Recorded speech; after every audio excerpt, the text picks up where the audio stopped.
soal P3K Guru, kompetensi teknis, pedagogik, dan kunci jawaban bagian ke-20.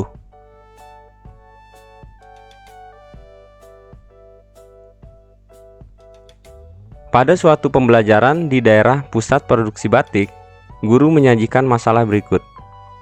Bu Ani akan membuat selembar batik tulis dengan kain berukuran 120 cm x 250 cm.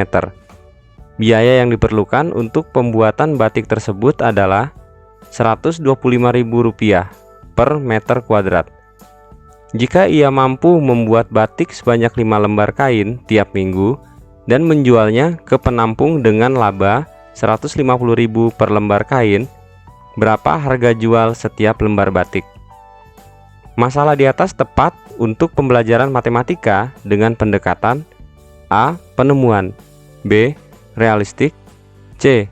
Open-ended, D. Scientific, E. Induktif. Jawabannya adalah B. Realistik.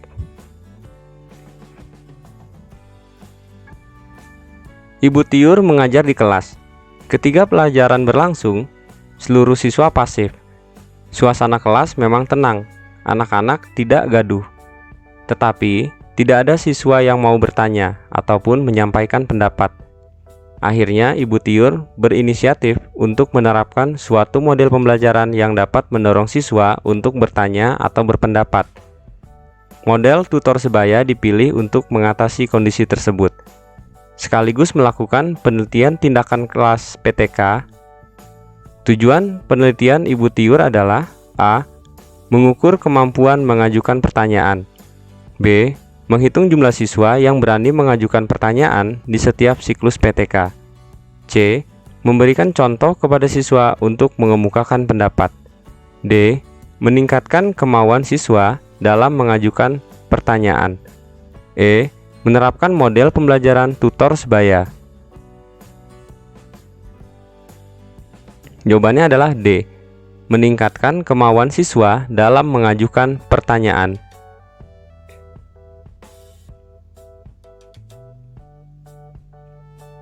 Sebelum memberikan pembelajaran untuk menemukan rumus luas segitiga, guru sebaiknya memberikan apersepsi tentang A. Luas trapesium dan jajar genjang, B. Sifat-sifat persegi panjang, C. Bangun datar dan sifat-sifatnya, D. Jenis-jenis segitiga menurut ukuran panjang sisinya, E. Jenis-jenis segitiga menurut ukuran sudutnya. Jawabannya adalah A. Luas trapesium dan jajar genjang. Hasil analisis pembelajaran IPS di kelas 4 SD butuh menunjukkan bahwa siswa tidak mau bertanya pada waktu guru menjelaskan. Siswa tidak mau memberi tanggapan. Siswa tidak mau membaca materi. Guru dominan menggunakan metode ceramah. Guru belum pernah menerapkan metode inquiry. Berdasarkan kasus tersebut, judul PTK yang cocok adalah A. Penerapan model inquiry untuk meningkatkan keaktifan belajar IPS pada siswa kelas 4 SD butuh, B. Pengembangan metode inquiry untuk meningkatkan keaktifan belajar IPS pada siswa kelas 4 SD butuh, C. Hubungan antara metode inquiry dengan keaktifan belajar IPS pada siswa kelas 4 SD butuh, D. Pengaruh metode inquiry terhadap keaktifan belajar IPS pada siswa kelas 4 SD butuh, E. Efektivitas penggunaan metode inquiry untuk meningkatkan keaktifan belajar IPS pada siswa kelas 4 SD butuh. Jawabannya adalah A. Penerapan metode inquiry untuk meningkatkan keaktifan belajar IPS pada siswa kelas 4 SD butuh.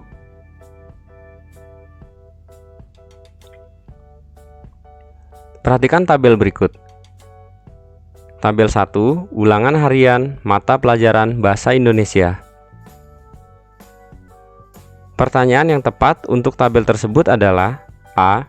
Bagaimana Ahmad Suryadi dalam mengerjakan soal ulangan harian? B. Mengapa nilai ulangan Sofa Wafika terus turun? C. Kapan nilai ulangan harian Dewi Astuti naik? D. Di mana ulangan harian pertama dilaksanakan? E. Mengapa nilai-nilai siswa bervariasi? Jawabannya adalah C.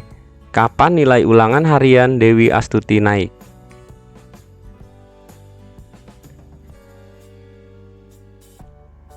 Bu Lydia, guru kelas 1 SD. Pada saat pembelajaran tema diri sendiri, Bu Lydia mengawali pembelajaran dengan menyanyikan lagu "Satu-satu Aku Sayang Ibu" sambil menunjukkan bagian-bagian tubuhnya yang terdiri atas mata, hidung, telinga, mulut, tangan, dan jari tangan. Bu Lydia menjelaskan bagian-bagian tubuh tersebut memiliki fungsinya masing-masing. Setelah itu, siswa diminta berdiskusi dengan teman sebangkunya tentang kegunaan bagian-bagian tubuhnya. Dalam diskusi tersebut, tidak banyak siswa yang aktif dan cenderung bermain sendiri. Bu Lydia merasa bahwa kegiatannya belum berhasil. Bahkan siswa tidak berhasil mengungkapkan kegunaan bagian tubuh. Akar masalah pada pembelajaran di atas adalah A. Siswa kurang terlibat aktif sesuai skenario pembelajaran. B. Kegiatan diskusi tidak berhasil. C. Ketidaktepatan dalam memilih media. D. Siswa tidak berhasil mengungkapkan kegunaan bagian tubuh. Jawabannya adalah C. Ketidaktepatan dalam memilih media.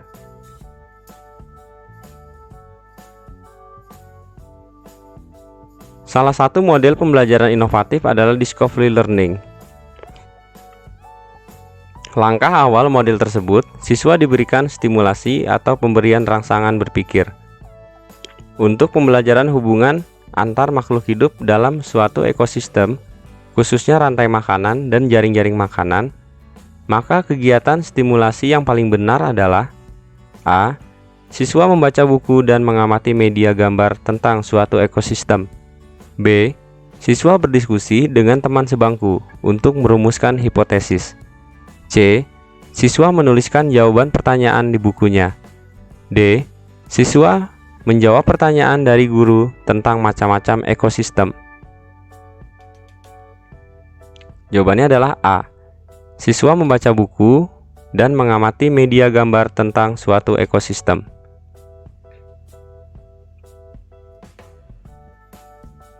Rumusan masalah dalam penelitian tindakan kelas seharusnya esensial. Rumuskan yang dimaksud dengan esensial. A. Mudah dilaksanakan, murah biaya, kajian teorinya ada, dan disetujui kepala sekolah. B. Mudah dilaksanakan, murah biaya pelaksanaan, mudah mencari kajian teori, mendesak untuk diselesaikan. C. Adanya teori GP dan research gap, mudah mencari kajian teori, bisa diselesaikan, disetujui atasan. D. Mudah dilaksanakan, murah biaya pelaksanaan, mudah mencari kajian teori, mudah mencari sponsor. Jawabannya adalah B. Mudah dilaksanakan, murah biaya pelaksanaan, mudah mencari kajian teori, mendesak untuk diselesaikan.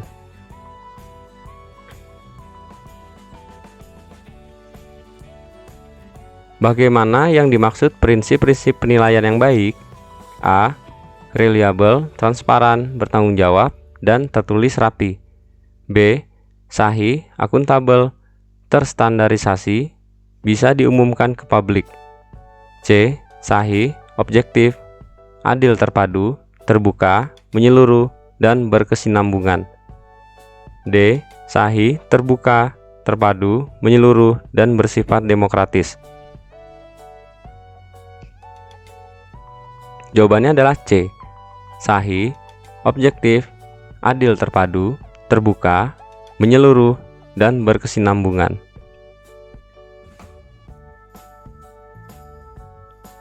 Dalam menyusun PTK, seharusnya guru memasukkan kajian pustaka. Identifikasikan manfaat kajian pustaka dalam PTK. A. Membentuk kerangka konsep dan kerangka berpikir dalam penelitian.